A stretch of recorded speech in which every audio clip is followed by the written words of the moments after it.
Hello and welcome. We are back. I mean, the World Cup. We're back. The World Cup, which happened, I don't even remember. It happened so long ago. I mean, it's almost been 45 minutes since the last one. I think the final happened in Barbados. I think so, but we'll check. Anyway, I'm Gaurav Kapur. This is still Cricbuzz Live. This hasn't changed. But in front of me, two young men, two pinch hitters, two bearded assassins. In fact, they're looking like twins almost today.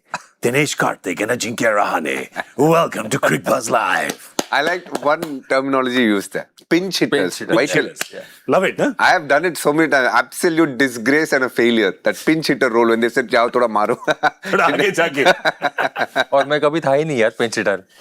I feel like on the show, both of you are pinch hitters. I don't want to comment on what happened on the field. In fact, I have seen the two of you in the last few years do some very big hitting. So big hitting is also pinch hitting, no? Isn't big hitting pinch hitting? Pinch hitter was a term that I've used as a captain. I'll send some number 9, number 10, jao thoda maro. Yeah. It never worked, but I don't know. Ajit Agarkar was the last person I saw who was successful as a pinch hitter. Yeah, fair enough. I heard a story today. In fact, Krishnamachari Srikanth was telling the story about how it's so random, this story, but I love it. It was in the late 80s when he was the captain, 89, and he says they were chasing 270 against England, and he sent Chetan Sharma at number 4, and Chetan Sharma hit like 109 not out or something. And Chandu Bode was the manager at that time who told him, "What is this? How can you do that? Have you lost your mind?" and all. He's gone. So there you go. Sometimes it works. It does. Pinch hitting works. These two are my pinch hitters. I've sent them now at number 1 and number 2. Here they are to tell us all about what is going to happen in the World Cup. This time in the World Cup, which by the way happened 18 months ago, my first question to you is has it just come too quickly for it to have generated the adequate amount of excitement amongst the punters? I think we're getting used to as a cricketing ecosystem where there's a world event coming almost every year. In between the last World Cup and this, we've already had the World Test Championship final. So there is something related to the world in terms of cricket that is happening every year. Yeah. Now, I genuinely don't think it's a great thing, but it is what it is. I don't think I have the power or might to change those things.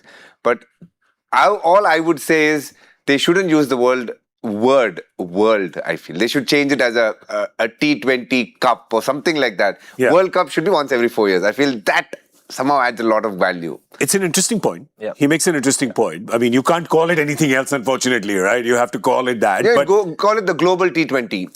Anything. Fair enough. Don't use the word World Cup. Yeah. I feel that it loses its legitimacy. This is my opinion, by the way. So, according to you, to maintain the heft of it, yes, and the weight of it, once every 4 years is good. It shouldn't happen once every 18 or 24 months. Valid point. Are you in agreement? Yeah, I completely agree with DK. There's too much of cricket happening. There's World Cup every year. I mean, WTC, the Test Championship, 50-over World Cup, and this T20 World Cup. Yeah. I don't feel any kind of vibe till now. The World Cup is starting. It's already started. Yeah. The first game is over.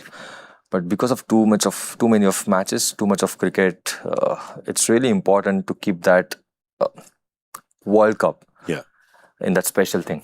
As he rightly mentioned, World Cup should be every 4 years. Good point. Should be a little more elusive. Absolutely. Okay. But the one thing that I agree with what they're saying, I like what they're saying, I just didn't like one thing, which is when the two of them wanted to put kick to my stomach by saying there is too much cricket. There is not enough cricket. There should be 400 days of cricket in a year. There should be 500 days of cricket. Aur karo, roz karo, 3 baar karo, 4 baar karo, karte jao. For us cricket fans, it's very important that it should not stop. We want it in a bottle directly into our veins. And we just walk around like in hospitals they walk now with that thing on wheels, with it just dripping into us. That said, you'll be saying कि आज तो 3 बार ही करा game उन्होंने, पर हम सिर्फ 2 game के लिए आए हैं. Correct. It's a valid point. One game is already over. We're here for West Indies, Scotland, and then we'll be here for India, USA. You may be asking why we were not here for the morning game. क्योंकि 12 बजे से पहले आपका भाई काम नहीं करता. Okay? I'm sorry, but I'm not sorry.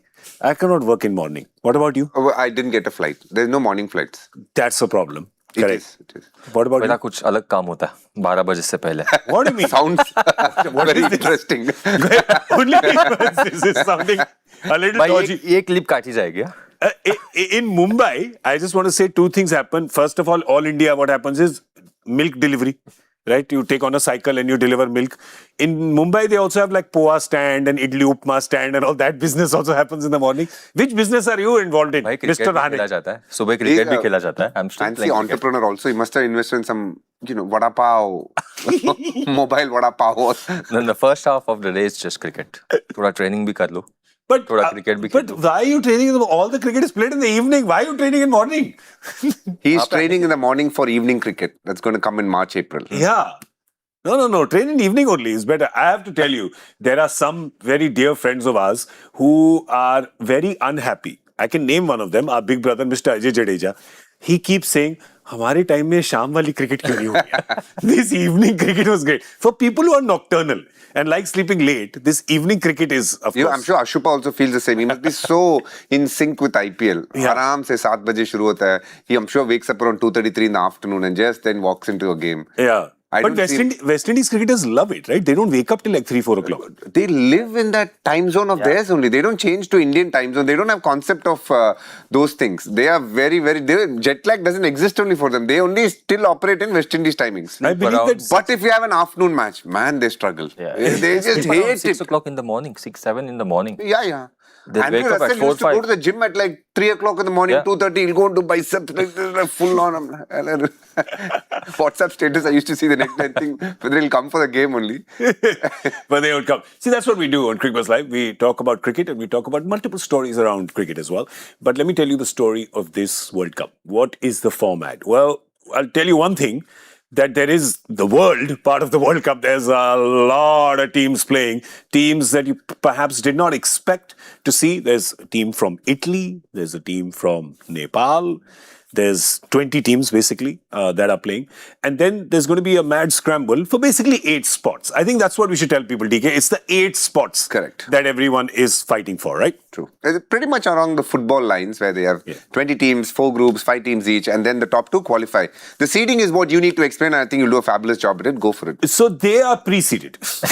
It's like before I walked into the kitchen, the oven was already preheated, right? So these are the seeds that have been given already. Now, what happens is that if a non-seeded team causes an upset and comes into the Super 8, they will take the place of the team that they have basically eliminated to come there.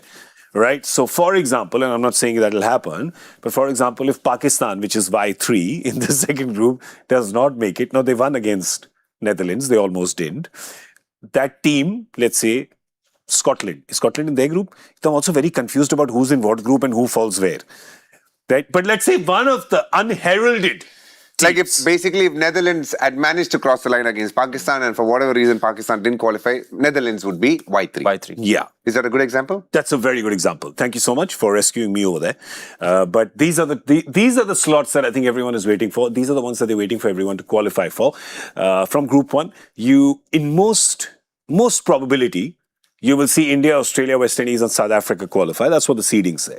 And from Group 2, England, New Zealand, Pakistan and Sri Lanka. Now, why we're showing you this is because a lot of discussion happens about what are your 4 teams? What are your 4 teams for the semis? Everybody talks about it on day 1 of the World Cup and, leading up to the World Cup. What are your 4 teams?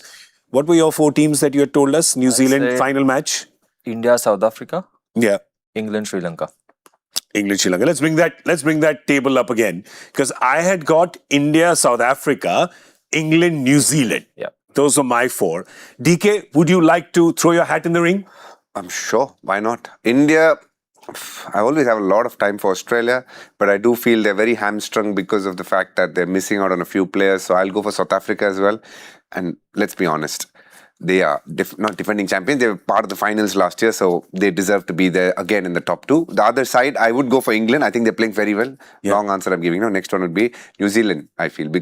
Purely because they have just played India recently and the way they have competed in a few of the games tells me that if they have a good tournament, why not? Yeah. Also, the thing with Pakistan is like right now, there was almost a hiccup. I mean, they had Fahim Ashraf right in the end to score that blitz. Scored 11 balls, 28? Yeah, he was 25 of 9 at the time when they had, I think, 3-4 and then we came here. But what did he end at? 29 of 11. There you go. Yeah. unbeaten, which tells you, now if he's 29 unbeaten over 11, which tells you that they made very heavy weather of this 148 run target. The way they started, Pakistan, I was watching the game, 9 overs, 83, 84 for 2. They were 98 for 2. 98 for 2. Yeah. And after that, chasing down that target, 7 down. So last 15, 17 balls, 32 chase. Yeah. Then getting It's down. just a very Pakistan thing to do, no? They obviously got off to a flyer. Got kind of to a place where they felt, okay, now we can win. 1 wicket falls. It's just like a pack of cards, like, and then they are like almost scrambling. Luckily, I think Fahim Ashraf has played an absolute blinder there. It wasn't an easy pitch in Pakistan's defense. It was doing a bit. The Pacers were bowling quite nicely, hard lengths, but in the end, they managed to win, which is good for them, good for the tournament. They are obviously the talking point for the last couple of weeks, and it's good that they got past the Netherlands, because in case they had not, then it would have been a massive decision not to play India if they continue with their stand. We always seen about Pakistan. After 1 or 2 wickets, especially chasing, they panic a lot. Yeah. So we have seen that many times. If Netherlands would have won this game, the interesting thing, Pakistan said they are not playing against India. उसके बाद ये होता था कि ये match हारते थे, क्या वो इंडिया के साथ खेलेंगे? I mean, there's a saying in Hindi saying "marta kya nahi karta," right? Also, it's a very emotional team. That always comes through, I feel. It's very obvious the way they play. It's almost they play with their heart on their sleeve. Helps them a lot of the times, but also doesn't at times. But it shouldn't become over-emotional. So see, I'm on the Cricbuzz app now. It tells us. So they're cruising. They're 98 for 2 in 11 overs, right? The over starts, the wicket falls. They're 98 for 3, 98 for 4, 100 for 5, 114 for 6, 114 for 7. So effectively from 98 for 2, right? 16 runs, they've lost 5 wickets. I'm sorry, but you can't win a World Cup if you're doing that against a team that doesn't play that much regular cricket. See, sometimes what happens is when you play teams like Netherlands, you tend to get overconfident or complacent. They started off really well, 6 over 61. That power play was good. They thought they'll finish the game quickly. Yeah. When they start losing wicket, it was always about the fear of losing the game. That's why I said we've seen Pakistani players. Again, they are very emotional. Like DK said, plays really good, but they panic a lot. एक दो wicket जाते हैं, panic हो जाता है. Yeah. So that's what we have seen today. Those 4-5 wickets jaldi chale gaye. It's pure panic. Yeah. But see, Netherlands, this team, they of course won the Europe qualifier. There was Italy and Netherlands who've come from there. But Scotland has managed to sneak into the World Cup. Now that's pretty interesting as well, right? Because as you know, that Bangladesh was supposed to play. Then Bangladesh said, no, thanks. They said, no, we are not coming. For whatever reason, I don't want to get into that. I don't want to get into the logic of that. I don't want to get into the reasoning of that. Basically, they said they won't be coming for the World Cup. They were out and Scotland got their place. Now, it's very interesting how Scotland got their place because Scotland actually came 4th in the Europe qualifiers. But Jersey was ahead of them, right? But how Scotland got to print their jersey in 2 weeks and play is because they are the highest ranked team out of the teams that haven't qualified. Right, so they are ranked higher than Jersey. So even in the qualifiers, though they haven't finished ahead of Jersey, they get the invitation first to come and play. It's rules within rules, man. You learn something every day. Jersey, I only knew New Jersey, first of all. I didn't know Jersey was a place somewhere in Europe. Yeah. But there was a player who's doing pretty well, actually. His name is Asa Tribe. He is from Jersey. In the South Africa League. He's a good player. He's from the England. T20. Yeah, did very well for Pal Royals and looks a solid player. But only when he came on the map, I realized, there's a place called Jersey in UK. I didn't know. Dinesh Karthik is doing this a plausible deniability. He knows Jersey because it is a noted tax haven of repute. Oh. Offshore account? No. Look, Cayman with high hopes of having a good campaign. You're getting me into trouble here. Cayman? You said Cayman. Cayman Islands also tax haven. Offshore. Look, it's coming. DK, you will not do well under torture. I just want to tell you. Also, after becoming a mentor of RCB, that helps a lot.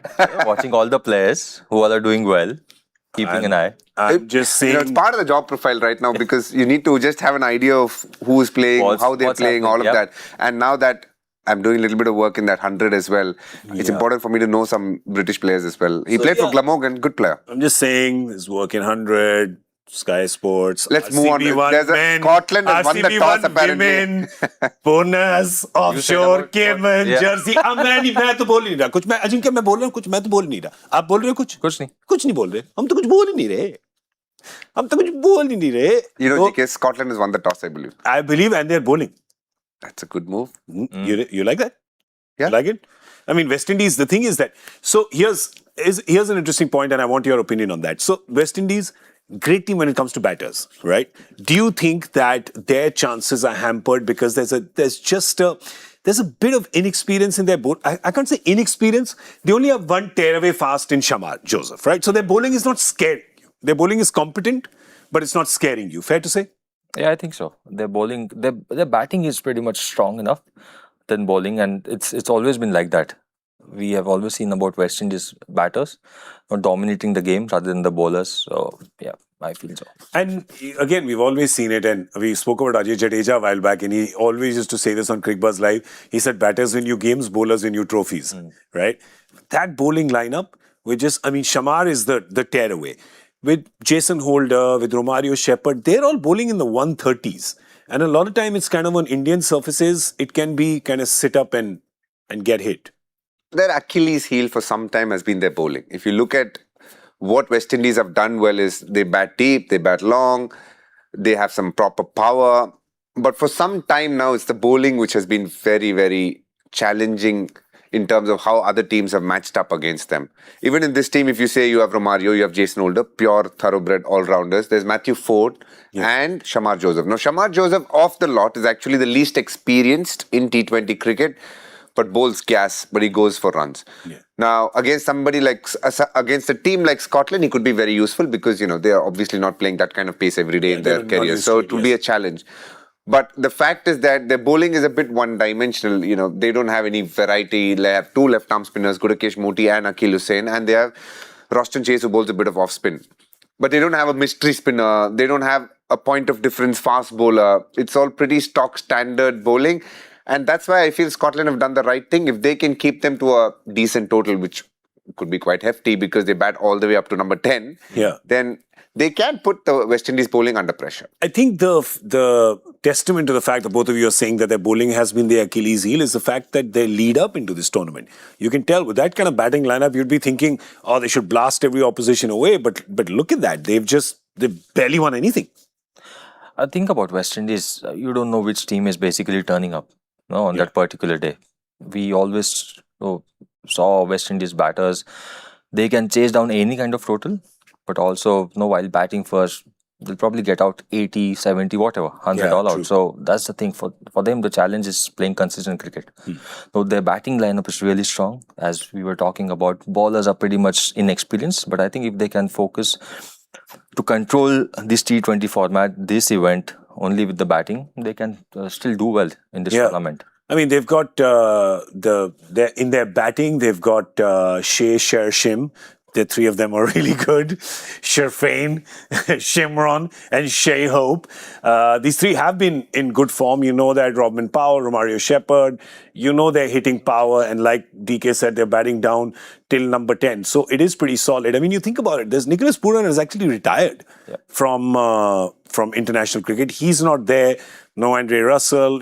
These big names, you don't feel it in their batting. Their batting, you don't feel it. But in their bowling, you just end up feeling that pinch a lot. So them batting first, are they then thinking that, man, we can take the Scotland team. They were not even prepared to come to the World Cup. They finished 4th in Europe. We fancy our chances today. Let's just go out. And if we just put our head down, we can easily get a 200 plus total. Do you even end up thinking like that when you're in the dressing room? Or do you think West Indies doesn't plan that far ahead?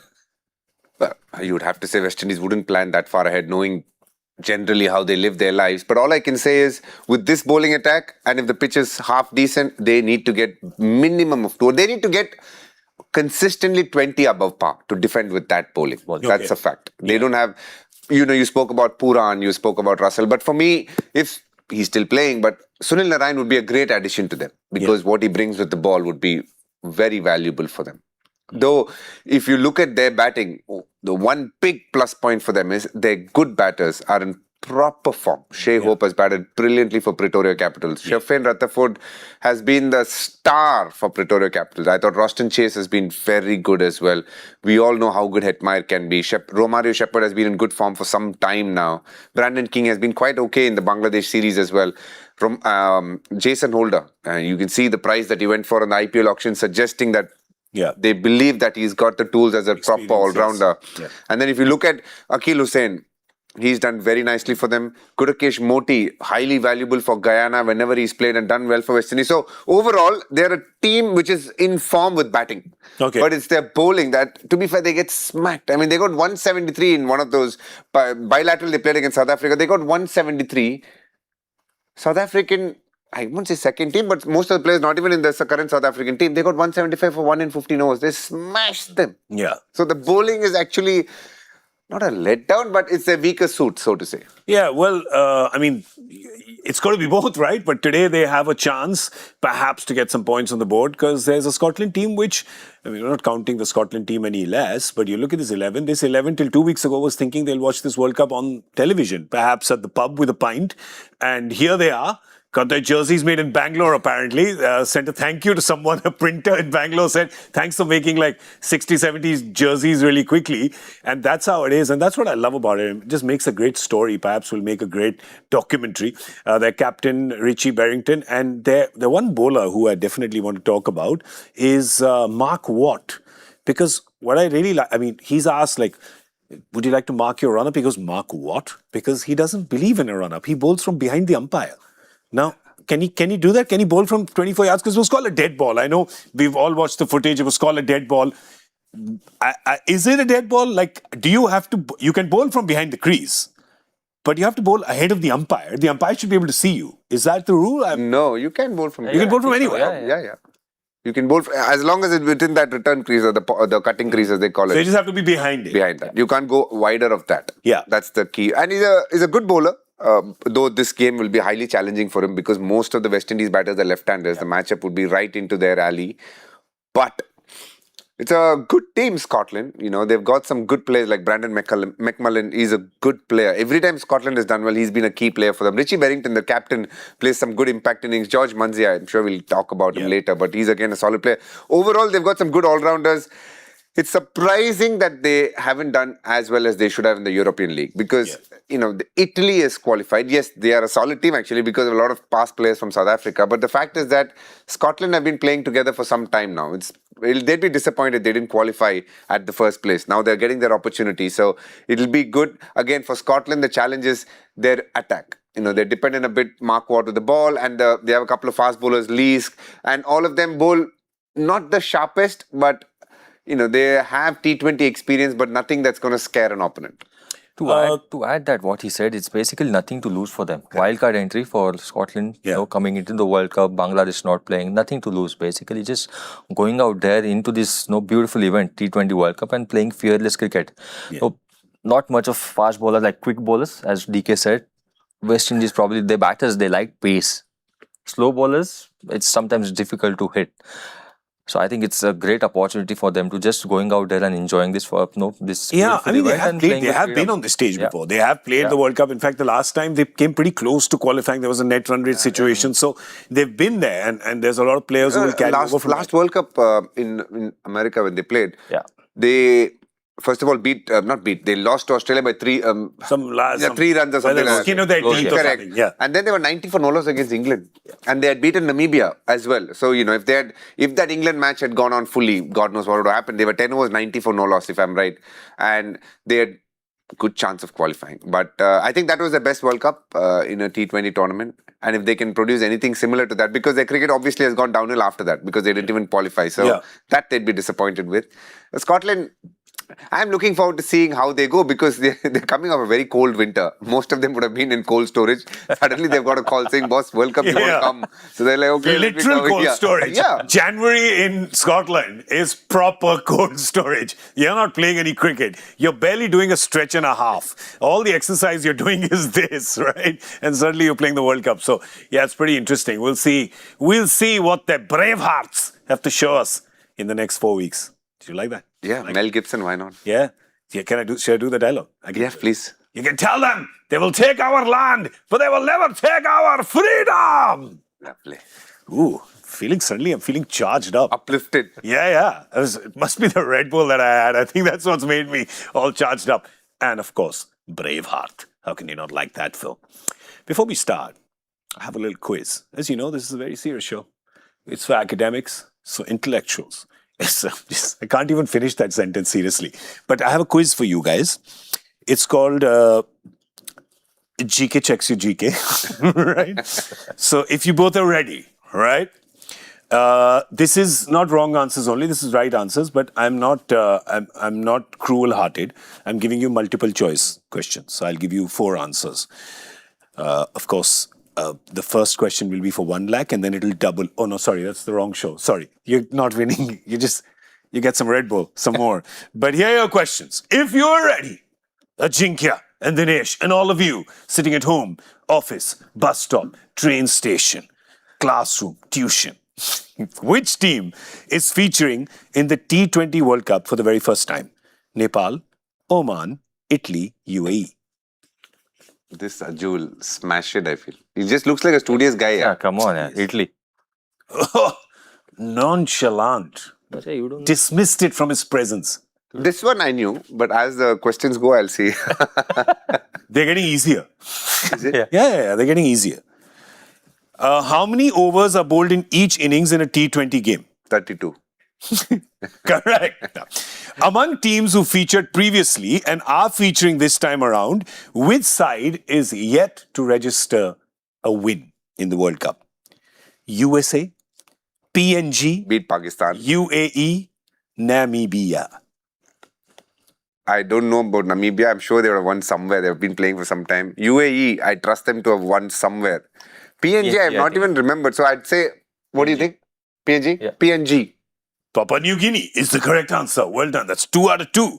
Who is the highest run getter in T20 World Cup history? Options. Virat. Number 18, Rohit.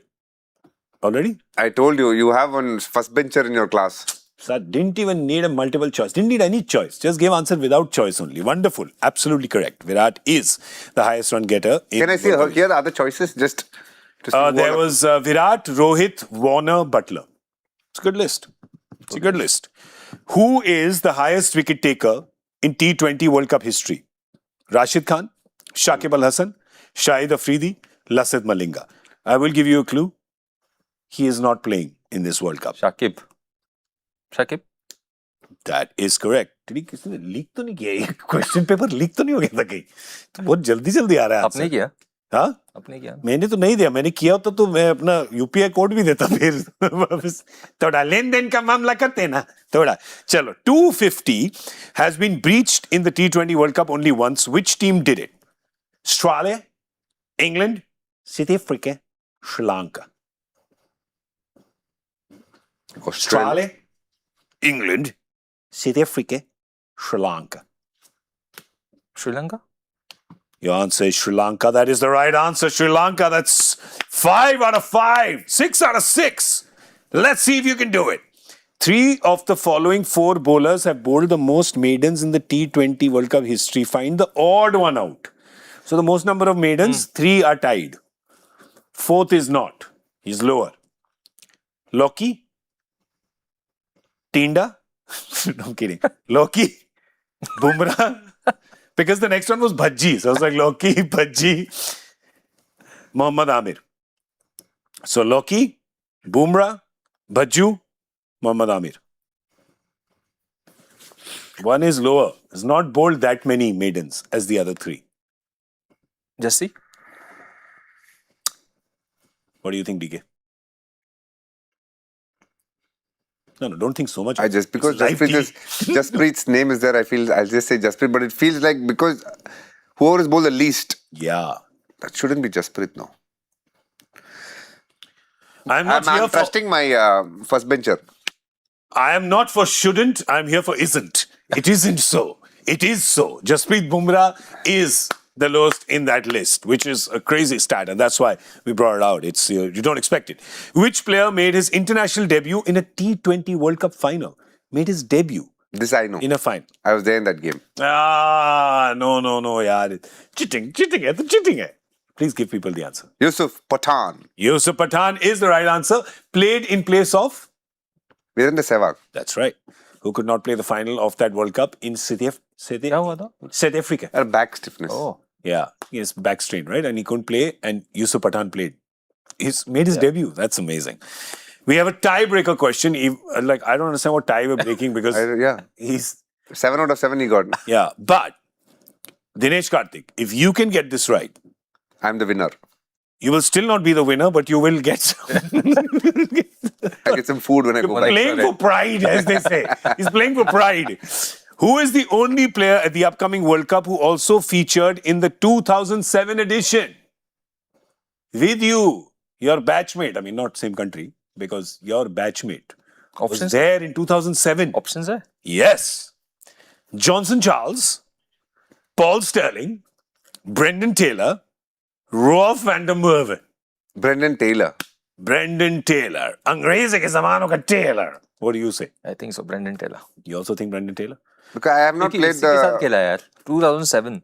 So, I'm sure. He played though, Brendan Taylor. Yeah? I don't know the answer, but I don't remember Sterling. The other two I didn't even hear properly what he said. Van der Merwe? Yeah. Oh. No. You're sticking with Brendan Taylor? Let me stick with Brendan Taylor. I think it is, huh? He's playing now, Van der Merwe. Yeah, not Van der Merwe, Brendan Taylor. Van der Merwe is not in this one. I think that you have done very well by saying Brendan Taylor because that is the right answer. Talia! कहाँ गए सब? ये AI के ज़माने में कोई रहता ही नहीं है स्टूडियो में. Everything is automated. But yeah, that's right. Brendan Taylor is the one. So well done. Congratulations to you, Dinesh. Congratulations to you, Ajinkya. You have come first class first with distinction, gold medal, 5 stars, gold star. No, that is actually a superb. Very nice. Very, very well done. Very well done. Sri Lanka and all, I didn't even have a clue. 250, I would have said other teams only. No, he did very well. The fact is that he obviously got the questions before, memorized the answers and came over here, which is great. That look at the sheepish look on his face. I think he's done that. Ye aur producer dono mile hue hain. I have no proof of this, but I will prove it. I do my homework well. You do your homework. So see, he got the homework. Anyway, even if you have done your homework, and even if you got the question before, you never know the answer for the joy factor question because that's just the kind of questions that they are. Let's show what today's question is. These are the names of 3 cricketers whose name will complete this list. John Jameson, Madan Lal, Chris Gale. I never thought I'd see Madipa and Chris Gale's name in the same list. And I never thought I could read Jamieson as Jamieson. I feel I'm in a different mood only altogether. You read it as Jamieson. Did you drink some before coming? All right. Tell us who the 4th name is in that list. Hashtag Joy Factor. So you can send it to us. You can tweet it to us on X. If it's not called Twitter anymore, is a tweet still called a tweet? No, send it on X. Send it on X. Yeah. Then it's not called a tweet? What do they still use tweet only, but yeah, nobody's there. I don't know who is there on it to call it tweet or not, honestly. I read it vehemently. I read it every day. It's a dumpster fire, but I'm just addicted to it. Just keep watching like car crashes and things. It's just everything. I don't even open my app. It's a wreck. So absolutely. But we will open it to read your answers. Right? So don't think that you're screaming into a void. We will hear your answers. So send in your answers to us. We would love to know. We're going to see you at the end of the 10th over with Cricbuzz Combox. So we're going to be there to tell you what happens. Scotland, of course, has won the toss and they're going to be bowling first. So West Indies will be batting. We have the India-USA match, which is happening at the Wankhede Stadium at 7 o'clock today. We, of course, will be here at 6:30 p.m. for that. We have our score guesses right now. West Indies batting first. How many are they going to get? I say 191. Say 191. Yeah. 214. 214. ठीक लगाओ भैया बहुत ऊपर चले गए. 195. 195. Park the car right next to mine. I can't even open the door and come out on this side. I will come out from the other door and we will go eat some lunch and we will see you at the Combox at the end of the 10th over. Big thank you to Dinesh Karthik and front bencher Ajinkya Rahane. Thank you so much for being here. We're here with you all day. I'm Gaurav Kapur. You were watching Cricbuzz Live. We'll see you in a bit. Thanks for watching. Bye-bye.